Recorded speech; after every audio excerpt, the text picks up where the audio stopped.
A reportagem especial de hoje chama a atenção para um problema de saúde. Um alerta que partiu de médicos de diferentes especialidades. O uso excessivo de vitaminas, a hipervitaminose. O número de casos graves está aumentando. Olá pessoal, tudo bem? Meu nome é Samuel Dalelast, sou médico e esse é o nosso espaço aqui no YouTube para discutirmos temas relacionados à saúde, bem-estar e qualidade de vida. Hoje eu trouxe aqui para vocês um vídeo no meu canal do YouTube falando sobre a reportagem polêmica que o Fantástico exibiu algumas semanas atrás. Causou um certo pânico em muitas pessoas. Nas minhas redes sociais eu recebi algumas perguntas, alguns comentários, e eu vi que as pessoas realmente estavam um pouco assustadas. Bom, vamos lá.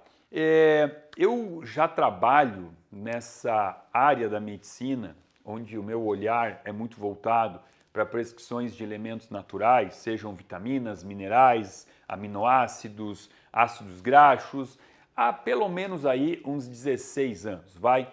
E o que eu percebo, tá? Que quando eu comecei a trabalhar com práticas ortomoleculares dentro do consultório, isso ainda era visto como algo perigoso, as pessoas ainda viam o médico que suplementava como um médico picareta, meio charlatão, aquele cara que não deu certo na profissão e acabou indo para alguma coisa que fosse fácil de fazer, porque parece que prescrever vitaminas e minerais é algo muito fácil, porque o paciente pode ir no próprio supermercado, na farmácia, e comprar um multivitamínico. Então, se o paciente pode se suplementar, é porque parece que é algo fácil. Então, o médico que não sabe muito, ele vai para essa área da medicina. Era o que pensava-se, né? Se essa reportagem do Fantástico tivesse ido ao ar 15 anos atrás, eu acredito que realmente iria assustar muito e eu sei que a imensa maioria dos meus pacientes não voltaria para uma consulta comigo. Por quê? Porque 15 anos atrás, incrivelmente, a informação ainda não estava tão democrática, não era algo tão acessível. As pessoas não conseguiam informação como hoje, que você joga no YouTube, você busca na internet, você tem inteligência artificial e você consegue tirar dúvidas. 15 anos atrás, se o médico dentro do consultório falasse para um paciente assim: não existe evidência científica que vitamina C aumenta a imunidade, o paciente saía de lá e ele acreditava que não tem evidência científica, porque esse paciente não teria como ir procurar essa tal evidência científica. Então, hoje, com tanto acesso à informação, o que eu percebi? Que embora teve sim muito comentário, muita pergunta após essa reportagem, mas eu percebi que isso representou muito pouco. Eu recebi muito mais comentários nos meus directs de pessoas meio que debochando, né? Tipo assim, falando, ué, o que está acontecendo? Quem é que está bancando uma reportagem dessa? Qual é o laboratório farmacêutico que se sentiu na obrigação de ir lá e comprar uma reportagem para tentar denegrir esse tipo, né, de prática que prescreve vitaminas, minerais para quem está com carência, né? Então as pessoas já estão mais atentas e isso é muito legal de ver, né, de perceber, porque, como eu disse, até pouco tempo atrás, a única coisa que tinha evidência científica era realmente a prescrição de fármacos, de medicamentos, principalmente se eles fossem de forma contínua, né? Aquele cliente que a partir de agora será eterno, todo mês um fiel depositário nas farmácias. Bom, mas então, vamos lá. Essa reportagem veio ao ar, eu confesso que não assisti, porque eu não assisto esse tipo de TV aberta, né? Principalmente aonde passou esse tipo de reportagem, mas aí, depois de tanto comentário, eu fui lá para assistir e o que eu vi?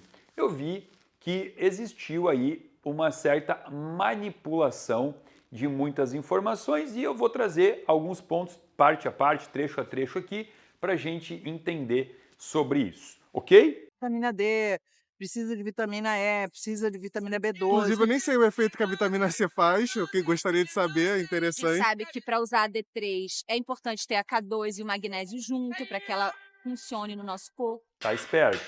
Gostei. As vitaminas estão na moda. A gente sabe que elas são essenciais para todas as funções do organismo, mas quando consumidas em excesso, são prejudiciais. Podem causar uma toxicidade silenciosa, a Perfeito. hipervitaminose.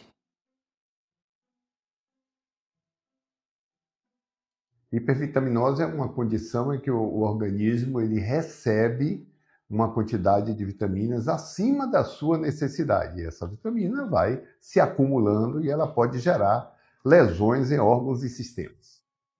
Definição perfeita. Esta empresária baiana estava se sentindo cansada e sem disposição. Resolveu ir ao médico. Ele disse que eu estava com falta de vitaminas e que ia passar para mim umas vitaminas no soro. Eu achei que era bom para tudo. Ele fez a consulta, avaliou, né, os exames dela, aí sugeriu que ela fizesse uma soroterapia, porque ia dar um up no ânimo, se fosse uma depressão, ia melhorar porque ia repor as vitaminas. O médico receitou um soro, que ele chamou de soro da imunidade, um conjunto de vitaminas aplicadas na própria clínica. O xixi foi evoluindo, né, daquela cor de tom amarelo para um tom de Coca-Cola. Ela começou a urinar o sangramento. A empresária conta que começou a passar mal, uma febre que não cedia. Vieram também enjoos e a dificuldade de ficar em pé. Senti também os meus membros inferiores não estavam funcionando mais e assim fiquei numa cama. Estava intoxicada com a soroterapia. A vitamina D ela aumenta a absorção de cálcio. Esse cálcio é filtrado na urina, pode se combinar com oxalato, formando cálculos, pedras nos rins, mas ela pode também se depositar nos órgãos. No caso do rim, uma doença grave chamada nefrocalcinose, mas pode ocorrer também no coração, no pericárdio e pode dar uma intoxicação cerebral. Pessoal, vamos lá. Sobre isso aqui, tá?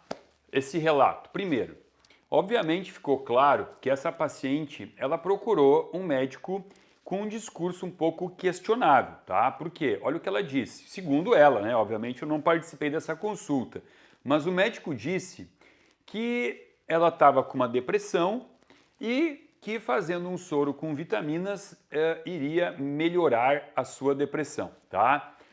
Como eu disse, não participei da consulta, são palavras da paciente. Agora, se isso foi o discurso, a gente tem aí um colega, um profissional, que está fazendo, primeiro, promessas que ele não pode fazer e, segundo, promessas por uma via que nem sempre vai se concretizar, tá? Por quê? Ok, eu concordo que muitas vezes a paciente pode estar com uma depressão, que a gente chamaria de uma pseudodepressão, por uma falta de vitamina, por exemplo, B12. A vitamina B12, em doses muito baixas, poderia levar a uma depressão, tá? Mas a depressão, ela não é de ordem unifatorial. São vários os fatores que levam a uma depressão, né? Por exemplo, uma disbiose intestinal, promovendo uma diminuição dos níveis de serotonina, né? Pode ter outros problemas familiares no trabalho. Ou seja, falar para um paciente que ele vai fazer um soro de vitamina e curar uma depressão, bom, aí a gente já tem realmente um profissional que a gente tem que duvidar da sua competência para fazer um tratamento desse, tá? Esse é o primeiro ponto.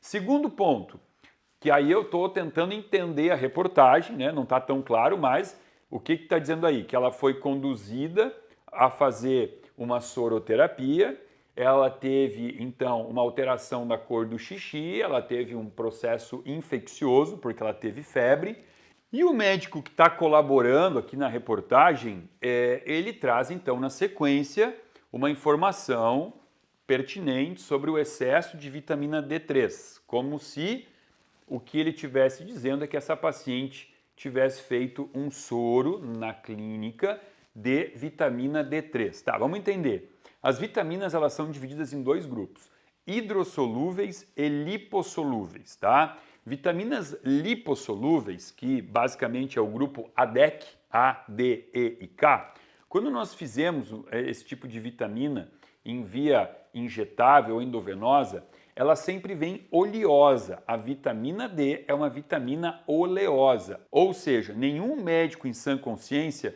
colocaria vitamina D numa bolsa de soro para fazer na veia, tá? Sob pena de botar essa paciente em risco, né, de vida. Porque a vitamina D, ela é feita injetável no bumbum, no músculo, porque ela, como eu disse, ela é em veículo oleoso, tá? Então aqui, como eu não estou sabendo do caso, não participei, né, não sei das informações, ou houve aqui uma manipulação da parte do colega médico que está dizendo que o problema dela foi a vitamina D, porque não deve ter sido, uma vez que a bolsa de soro não poderia ter vitamina D, ou realmente o colega da clínica que fez o soro errou feio e botou vitamina D para fazer na veia dessa paciente, colocando a vida dela em risco, tá? Mas aí a culpa não foi uma hipervitaminose, e sim uma administração errada de uma vitamina que nunca deveria ter sido colocada dentro de uma veia por estar em veículo oleoso, ok? Então assim, vamos lá, vamos entender o que está sendo dito. Nefrologistas, hematologistas e endocrinologistas trabalharam então para tratar a intoxicação pela vitamina D. Ela chegou a desfalecer dentro de casa, antes do SAMU chegar. Eu fiquei em coma 28 dias. Foi numa consulta com uma ginecologista no interior de São Paulo que Ana Paula acabou aconselhada a fazer implantes de hormônio e a tomar injeções de vitamina B12 e D nas nádegas. Indicou que eu tomasse na clínica dela 3 injetáveis de vitamina B12 e 3 injetáveis de vitamina D a um preço bom. E aí, na terceira injeção, começaram os problemas. Ana Paula pegou uma infecção e desenvolveu uma intoxicação pelas vitaminas. Aí houve um encapsulamento e começaram as infecções, que estão até hoje. Muita dor a andar, dor de se mexer. Assim, a minha vida de um ano para cá realmente modificou muito. Eu não posso fazer academia, eu não posso me mexer direito, eu não posso trabalhar direito, eu não posso dormir direito. Bom, vamos lá. Aqui, primeiro a reportagem tenta trazer junto aqui para o mesmo balde hormônios. O paciente foi orientado a colocar implantes de hormônios, tá? Que é algo que há muito tempo vem sendo alvo do olhar, do preconceito. E vamos lá, já fiz vídeo falando sobre isso. Reposição hormonal, quando bem orientada, tá? Essa moça aqui, eu não sei se é uma senhora, se é uma moça, não sei a idade dela, mas se ela estiver na menopausa e foi orientado para ela a reposição hormonal bem orientada pode ser feita em várias vias, né? Pode ser feita em via transdérmica, se for um estrogênio, pode ser feito em via oral, se for uma progesterona, ou pode ser feito em via implante, sim, e tá tudo certo, não existe proibição. O proibido é repor hormônio em quem não precisa, em quem não tem indicação. Agora, o preconceito em cima dos implantes é uma coisa que veio lá por conta de um implante específico que se chama chip da beleza, que não é chip de beleza, coisa nenhuma, é um implante de hormônio gestrinona sintético, portanto medicamentoso, não é um hormônio natural, não é bioidêntico. E por que ele existe no mercado? Ele existe no mercado para tratar pacientes que têm alguma disfunção, que precisam de amenorreia, ou seja, precisam cortar o fluxo menstrual, porque tem mioma que sangra, porque tem endometriose, porque tem adenomiose.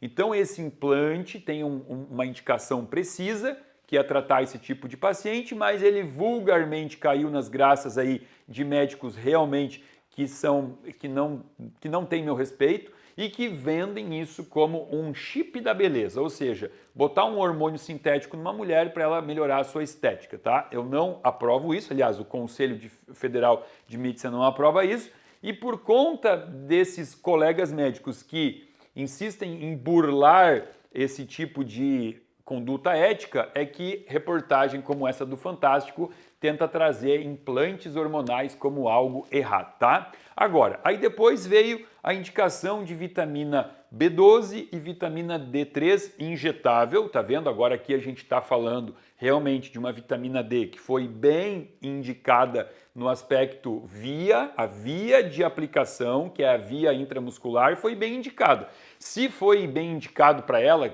se ela tinha que usar a dose, não sei, não atendi essa paciente. Estou dizendo que se ela realmente tinha indicação de repor vitamina B12 e D3, a via intramuscular da vitamina D é a única via que é possível, né? Claro, também via oral, mas eu digo, via endovenosa na veia, não.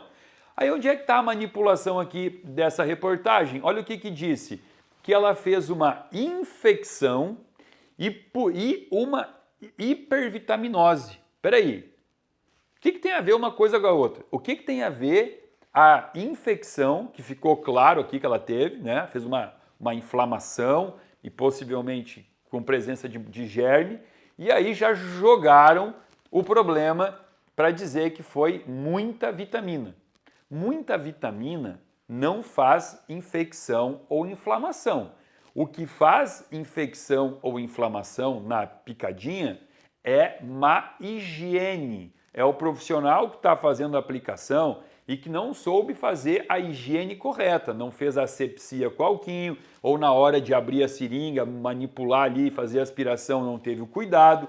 Isso pode acontecer com vitamina, com medicamentos, pode acontecer numa injeção de anti-inflamatório, de dipirona, de benzetacil, mas aqui o problema é porque era vitamina, entendeu?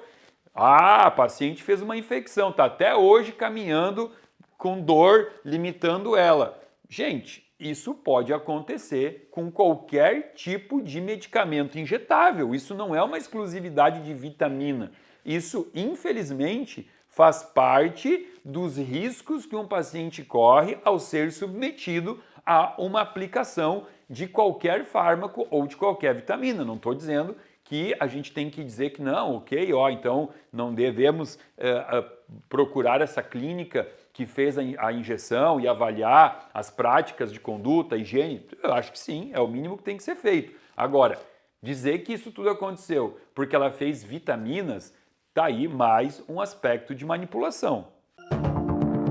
No caso de Tecla, que sentia muitas dores que ela atribuía à osteoporose, nem foi um médico que receitou um mix de 8 vitaminas, mas um dentista. Uma quantidade exorbitante. No início eram 4 gotas sublingual, depois seria 8 gotas. A dose para ataque, para a gente tratar a insuficiência de vitamina D, seria 50.000 unidades por semana. A vitamina D dela, nessa formulação, era de 200.000 unidades. Assim, é uma dose extremamente alta. Bom, onde é que está o problema aqui? Veja o que a gente ouviu. A dose para tratar a deficiência dessa paciente seria uma dose de 50.000 unidades por semana, tá? Isso para mim não fecha, eu desaprovo protocolos, tá? Então quer dizer que todo paciente com deficiência de vitamina D vai ter a mesma necessidade? Aí já a medicina perde um pouco do encanto para mim, tá? O metabolismo da vitamina D é um metabolismo extremamente complexo, que é regulado pelas 4 paratireoides e pelo rim, tá? Principalmente paratireoides, rim e intestino. Por quê? Porque as paratireoides vão produzir um hormônio chamado paratormônio, que vai aumentar lá no intestino a calbindina, que é a proteína que vai carregar o cálcio, tá? Quem vai comandar o paratormônio é uma enzima chamada 1-alfa-hidroxilase, que está predominantemente no rim, mas está em outros órgãos do corpo também.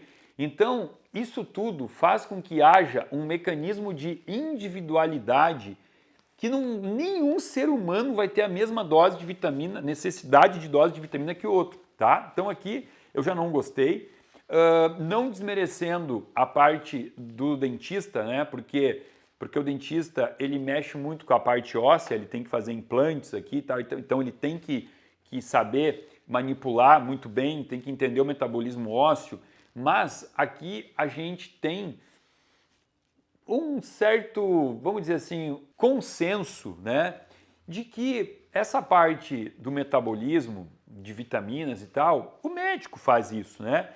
Claro, obviamente, tem dentistas que sabem mais sobre isso do que colegas, mas aí dá margem para quando dá um probleminha, esse tipo de situação ser trazida à tona, né? Falando mal de um protocolo de reposição hormonal por conta, muitas vezes, de uma má prática, né? Uma imprudência na prescrição. Foram quase 2 meses tomando uma combinação diária de vitaminas D, A e K, além de hormônios, até que o corpo pediu socorro. Aí começou a batalha, né? A equação excesso de vitamina D e consequente sobrecarga nos rins foi imediata e Tecla quase morreu. Aí fez de tudo para eu ir uma hemodiálise, achando que eu não ia suportar, de frágil que eu estava. O estado estava muito grave. Ela quase fez uma hemodiálise. E aí, assim, a gente fez todo o tratamento clínico, reposição. A gente recomendou ao paciente ingerir muito líquido. Além disso, usamos corticoide também. Tecla passou 2 meses. Bom, aqui, pessoal, ainda falando da Tecla, né, que essa paciente, não sei quais foram as dosagens das vitaminas todas, né, da vitamina K, A e D, mas parece realmente que ela foi vítima de uma superdosagem de vitamina D. E aí tá tudo certo. E aqui, essa paciente em específico, parece que não teve nada aqui de manipulação, né? Falaram a dose que ela utilizou, provavelmente uma dose muito alta, e ela fez a supressão do paratormônio. Isso é toxicidade de vitamina D, tá? Como é que eu sei que quando é tóxico? Quando a vitamina D sobe, o paratormônio vai baixando. E a gente regula esse efeito gangorra para saber quando que a paciente está chegando perto de uma dose tóxica de vitamina D. Para fazer exatamente o que eu disse antes, né? Fazer um tratamento customizado e individual para cada paciente. O mercado de vitaminas no Brasil movimenta mais de 4 bilhões de reais por ano. Isso quer dizer que tem muita gente que toma sem necessidade. Vamos só fazer uma pausa aqui para o Drauzio. Ele fala sobre quanto movimenta o mercado de vitamina, né? Se a gente fosse trazer aqui o quanto movimenta o mercado dos remédios, da vitamina seria equivalente a centavos, tá? E aí ele fala que tem muita gente que toma sem necessidade. E se a gente extrapolar isso para o universo dos remédios, bom, aí vai ficar até injusto, né? Porque o que tem de gente tomando remédio sem necessidade, eu diria que é mais de 90%, tá? Por quê? Porque a imensa maioria das pessoas que está com diabetes, com hipertensão e com aumento de colesterol, tem essas alterações porque está obeso e sedentário. Então, se fizesse exercício físico, emagrecesse, também não precisaria tomar esses medicamentos. Um remédio extremamente prescrito, como omeprazol, lansoprazol, esse monte de remédio que tem gente que usa de forma contínua, não precisaria tomar se deixasse de comer fritura, tomar 1 litro de café preto, refrigerante, tudo isso. Estatinas, remédios para baixar colesterol. 290 milhões de pessoas no mundo tomam estatina. E a gente sabe que a cada 150 pessoas que tomam estatina, 149 não precisariam tomar. Então, vamos lá. Não é só a vitamina que está sendo tomada desnecessariamente, ok? Quando elas estão bem indicadas, devem ser administradas por via oral, como nos alimentos, a menos que você tenha um problema digestivo que dificulte a absorção. Se não for esse o seu caso e algum profissional receitar vitaminas injetáveis, e especialmente por soro na veia, desconfie. Fique esperto. Bom, vamos trazer essa parte aqui, tá?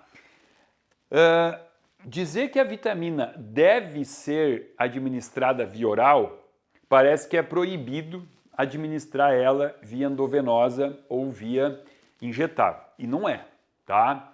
Eu concordo que se o paciente tem uma boa adaptação à via oral, é sempre melhor, tá? Por quê? Porque o simples fato de você botar uma agulha no braço do paciente ou uma injeção no bumbum, como mesmo foi mostrado aqui um caso de uma paciente que fez uma infecção, você aumenta o risco, né? Risco de infecção, risco de inflamação. Então, concordo, tá? Via oral é sempre a primeira escolha. Então, por que eu, vou falar de mim, do meu caso, tá? Por que eu, Samuel, utilizo via endovenosa? Se eu for trazer uma estatística, e a estatística é aleatória, estou chutando aqui, tá?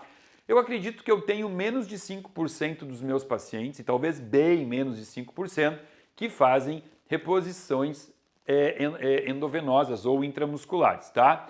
Quem são esses pacientes? Pacientes bariátricos, pacientes que não têm adaptação, não têm responsabilidade em tomar os comprimidinhos todo dia. Os pacientes voltam na segunda, na terceira consulta e falam assim: ai doutor, eu não estou conseguindo tomar essas coisas, eu esqueço, quando eu vi eu estou na rua, deixei em casa. São pacientes então que são fortes candidatos a fazer terapia endovenosa, tá? Pacientes que chegam em crises agudas.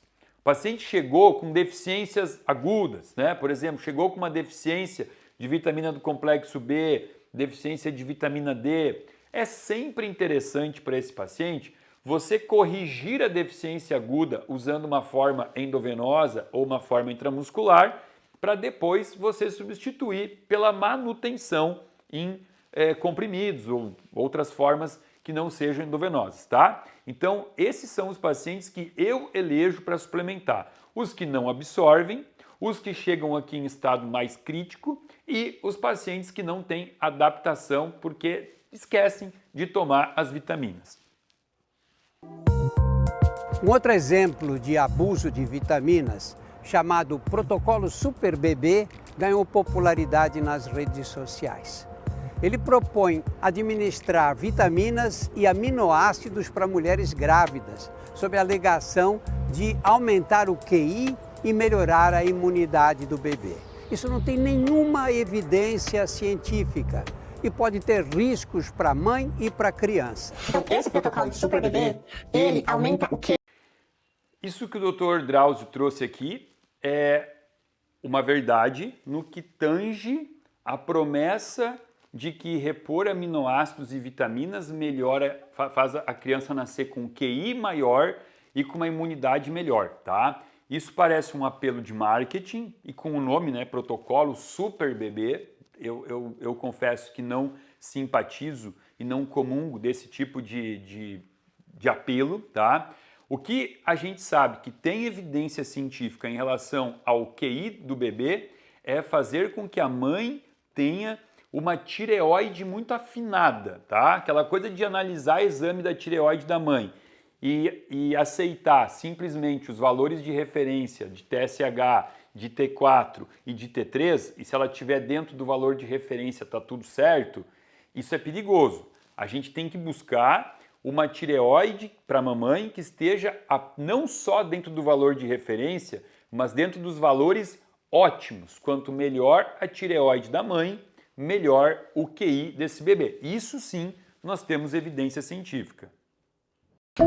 A técnica inclui o uso de aminoácidos e vitaminas antes da 12ª semana de gravidez.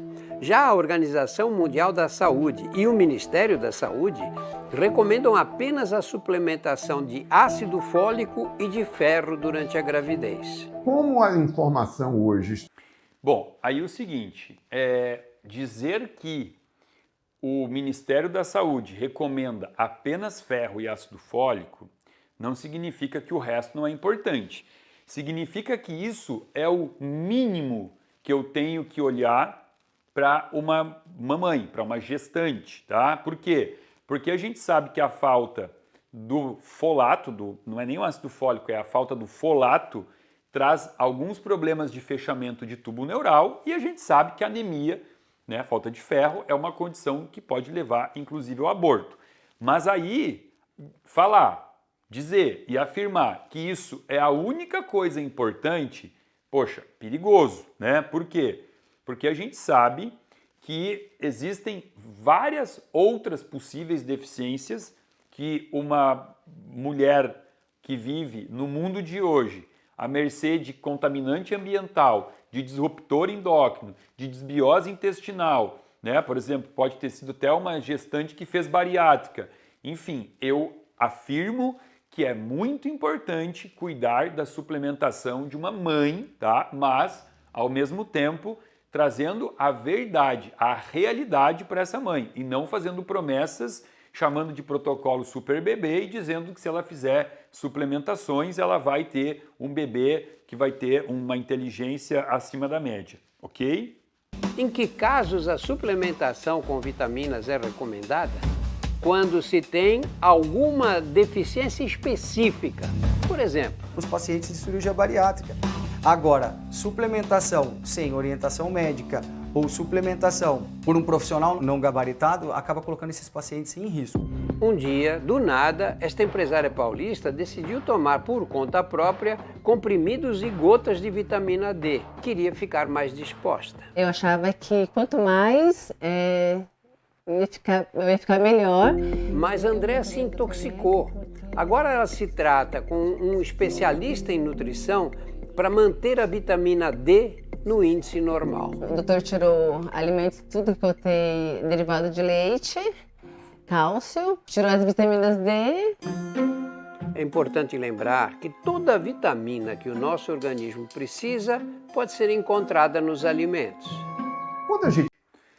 Vamos lá. Toda vitamina que o nosso corpo precisa pode ser encontrada nos alimentos. Verdade? Mentira. Isso já foi uma realidade, tá? Com excesso de agrotóxico nas plantas, existem diversos estudos mostrando que plantas que crescem com agrotóxico diminuem a sua capacidade de entrega de nutrientes. Esse é o primeiro ponto. Segundo, a falta da rotatividade no plantio, né, planta sempre a mesma coisa no mesmo solo.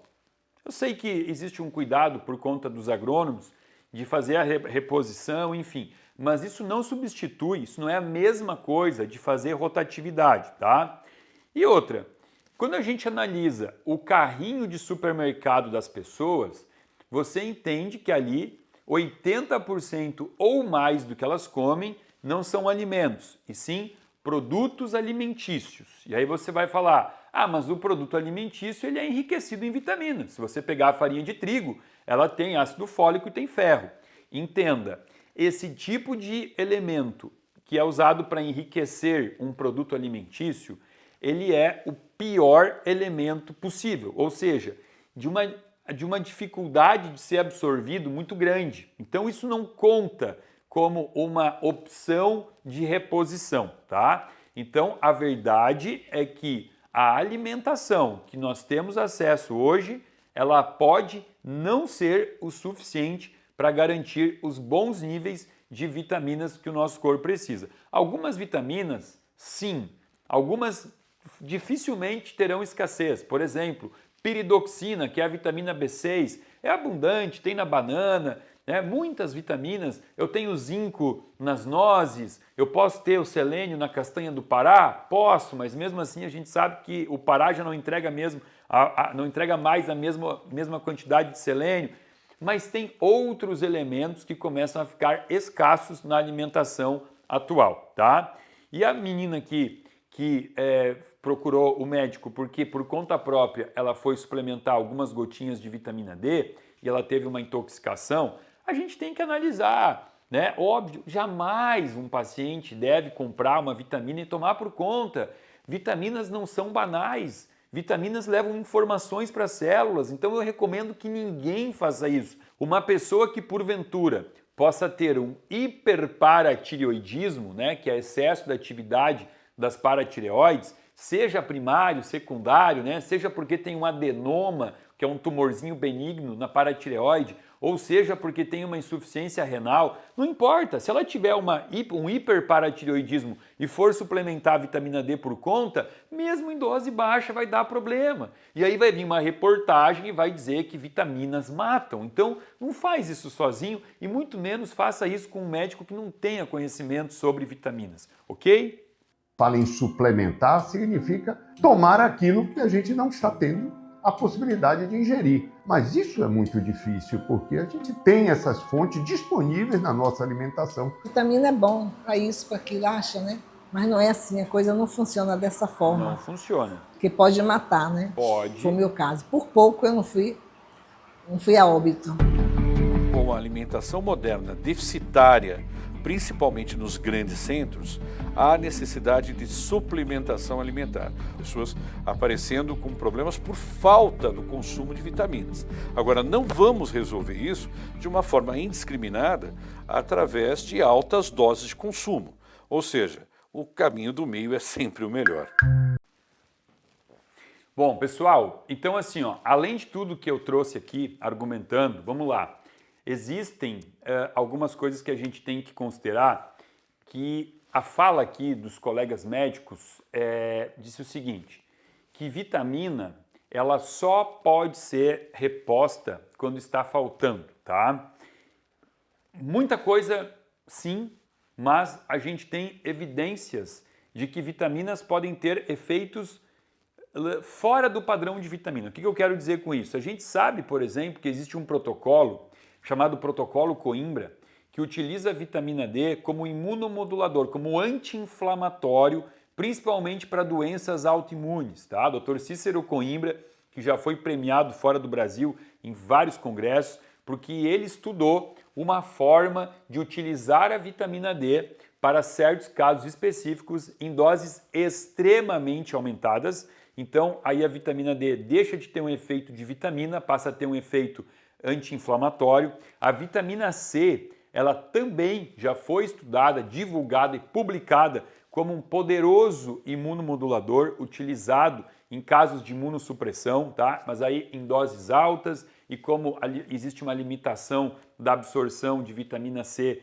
pelo intestino, essas doses altas, sim, são feitas sempre endovenosas, doses de 10, 20 até 50 gramas, com intuitos específicos, objetivos específicos para tratar patologias específicas, tá?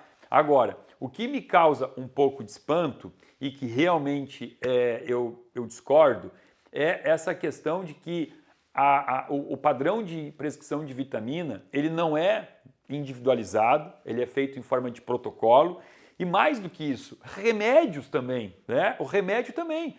Se você for na farmácia e você precisar tomar uma amoxicilina, se você tem 50 quilos de peso, você vai tomar 500 miligramas de amoxicilina. Se você tem 80 quilos de peso, você também vai tomar 500 miligramas de amoxicilina. Isso acontece com todos os fármacos, né? Se você tem que tomar um anti-inflamatório, um analgésico, e teu peso for 50 quilos ou 90 quilos, vai tomar 600 miligramas de ibuprofeno de 8 em 8 horas. Então, parece que não existe essa preocupação em tratar o paciente como um indivíduo, como um corpo único, né? Isso não é feito apenas na medicina tradicional, isso é feito também com vitaminas. E eu discordo dessa festa que é principalmente nos Estados Unidos, né? No Brasil também tá virando os Estados Unidos, mas lá você entra no Whole Foods, no Walmart, e você tem prateleiras e mais prateleiras de vitaminas, todas nas mesmas doses, né?